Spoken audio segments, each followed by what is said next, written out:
Hello everyone, welcome to another episode of Matthew Answers the Internet, the show where I, with a lot of your help, endeavour to answer all of the internet's burning board game questions.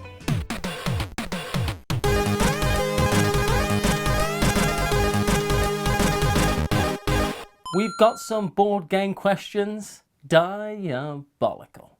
And the first one is, I get really offended when someone says something bad about the games I love, especially when they are plain wrong or being biased for some reason. Let them.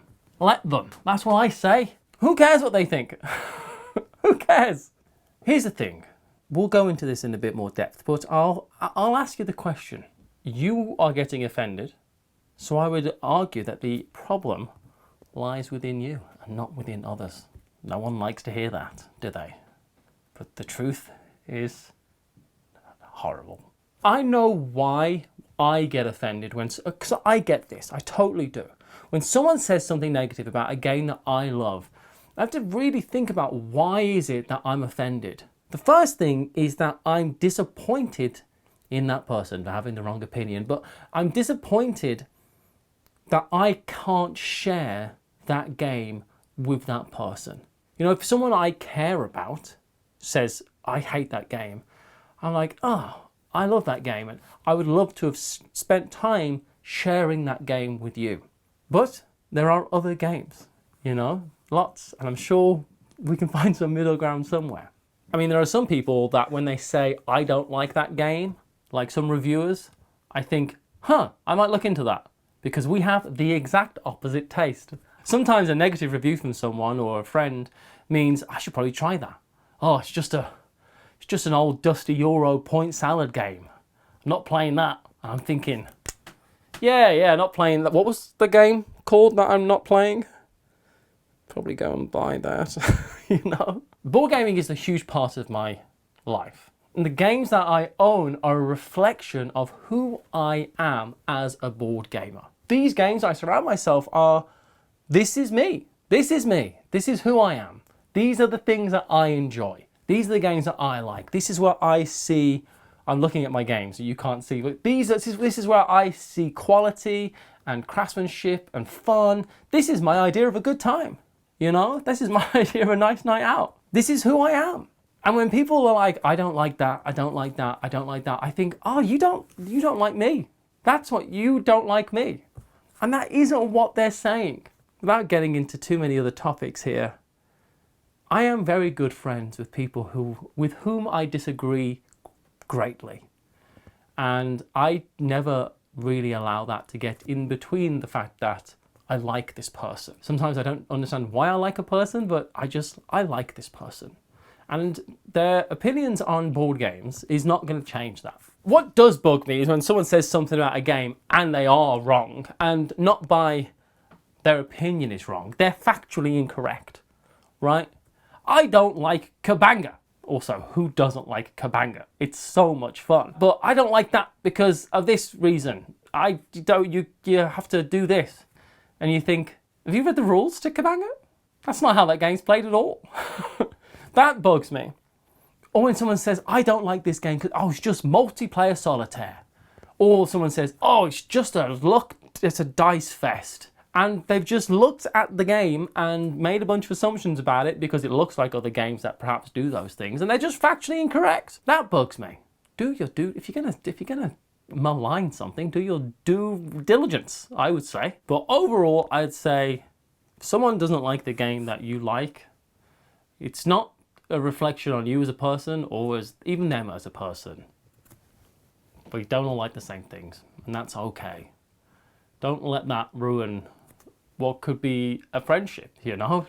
It's not worth that, really, I don't think. Before the next question, though, we have the first sponsor who, in part, helped to make this episode possible. Well, we know playing a game is fun. It's just too bad there's no way to make setting up and storing a game fun.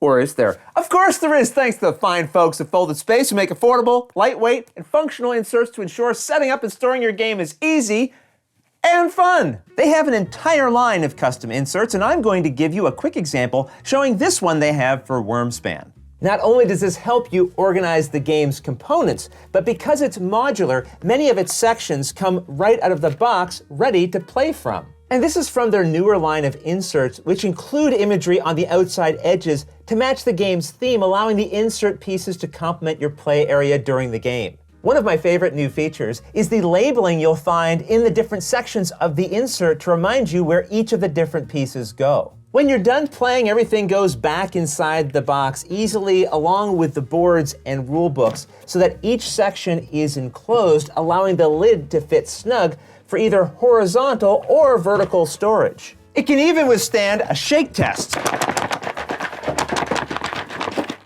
Or maybe I should have said, I hope it can withstand a shake test. Let's find out.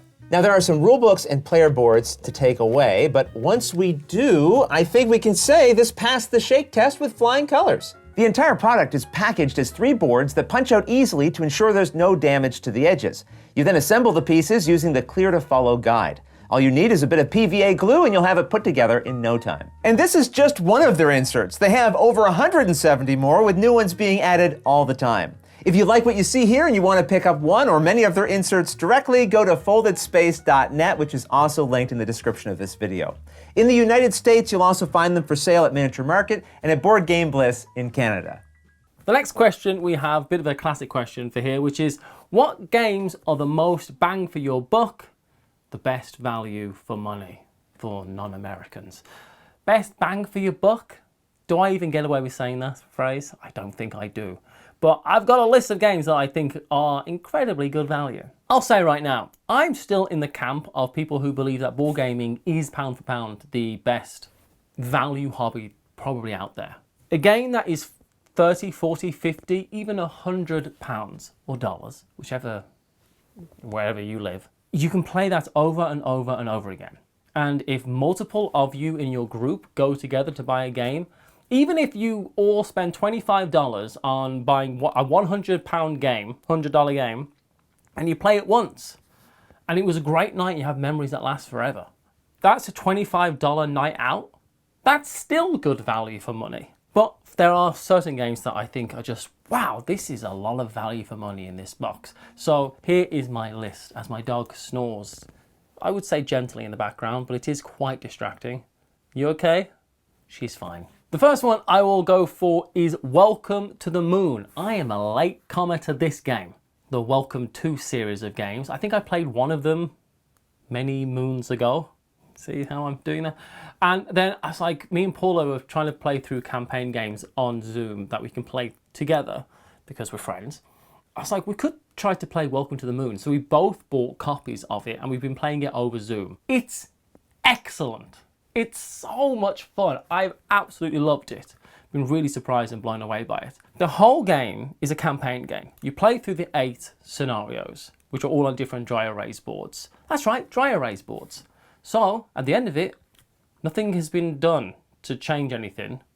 Nothing's been destroyed. You could just play through the campaign again and never do anything else. And it's got like a campaign book, which kind of sends you in different places. So it'll be a different experience next time. But not only that, is you play it through the second time, there's boxes in that box I've yet to open because there's cards in there which are going to change things up, give different missions and do all loads of things. I don't know, there's so much content it seems in that book, and it's completely replayable, completely resettable. You can play it with, you can play it forever and ever and ever. Welcome to the Moon is such good value for money. The next game I'll talk about is Marabunta, which is a relatively new 2-player war and write, which is very difficult for me to say in my accent, war and write, because it's a 2-player dice rolling game. You have a shared dry erase board in the middle, and you're trying to get majorities in different places, putting numbers out to win these different battlegrounds, essentially. I think my copy was about 15 quid. It's a small little game. The actual gameplay of Marabunta, and it's a Knizia game, so that's probably why I was interested in the first place, is just, there's a big game in a very small box at a very small price. And it's a 2-player game that I really believe could go forward to being a classic game. It's really lovely production as well. The dice are nice, the boards are nice. Marabunta, that's a huge bang for your buck. I mean, if you have a play group or you have someone to play, or even if you do it solo, I suppose. There's 100 games of Gloomhaven in a box of Gloomhaven.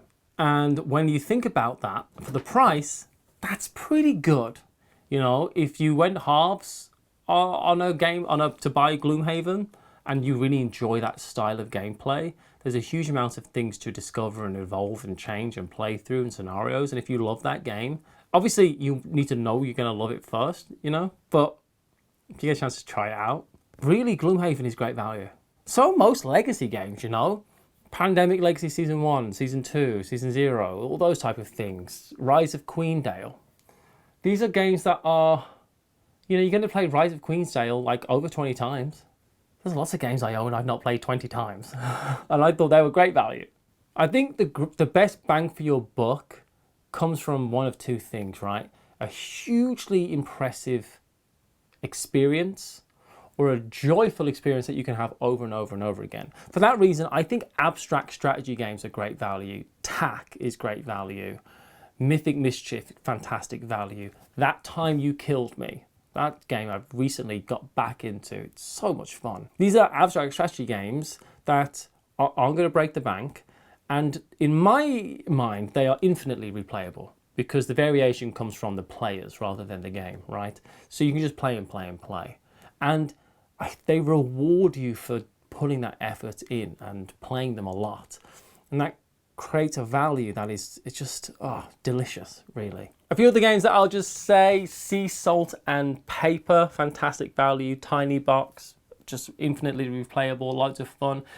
Most trick-taking games that are fun. Skull King will be the one I'll probably go for because that's just the ultimate classic. Trio, which is, I've got the Nana version of Trio. That game is infinitely replayable, lots of fun, hugely good value for money. What do you think are those games that are just the best value for money, the best bang for your buck? Because those are the games that I'm interested. I'm always interested in those. And the final question this month is one that I really, really like, and it's another recommendation question of what is your favorite game that's 50 or more years old. Now, I will say that when I first started thinking about this, I was thinking about games that came out in the 1950s. And I was wrong to do that because 50 years ago was 1974.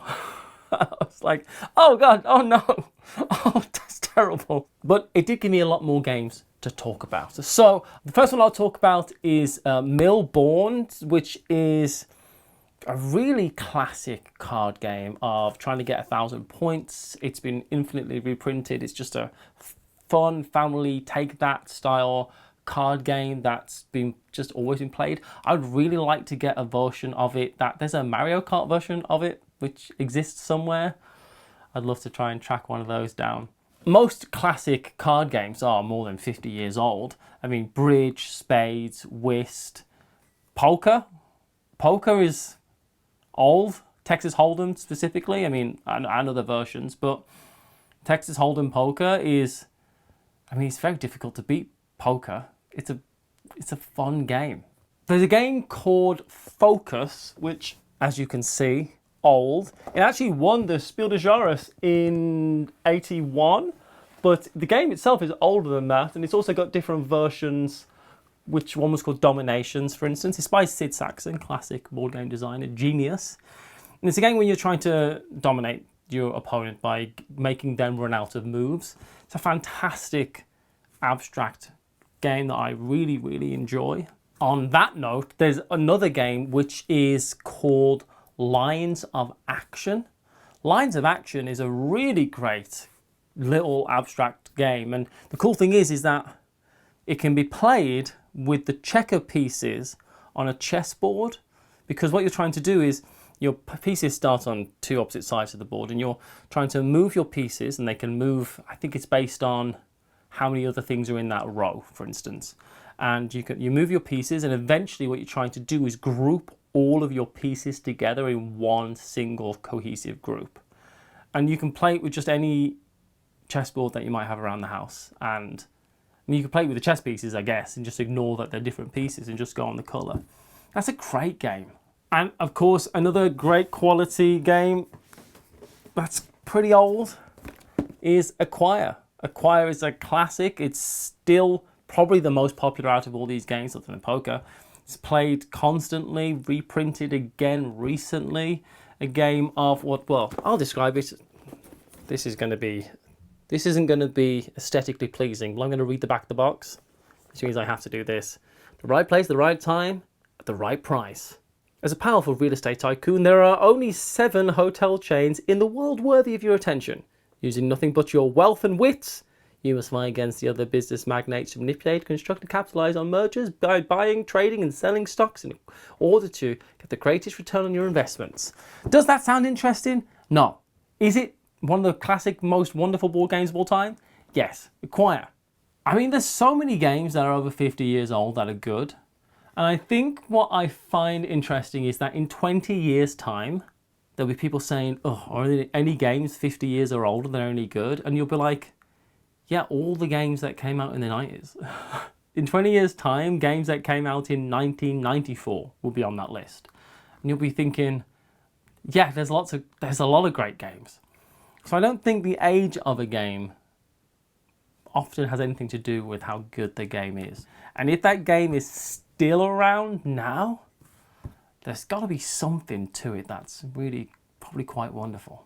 What about you? I would love, obviously, because I have an addiction, I would love to know what your favorite games are that are 50 years or older.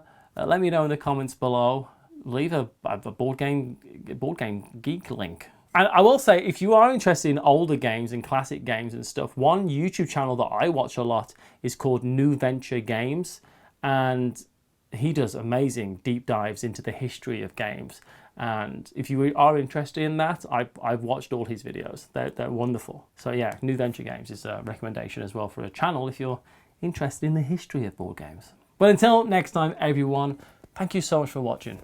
I just appreciate the heck out of you. I truly do. I hope this has been fun. If you've got any questions do you want answered in an upcoming episode, leave them below as well. Have a wonderful month, and I'll see you then.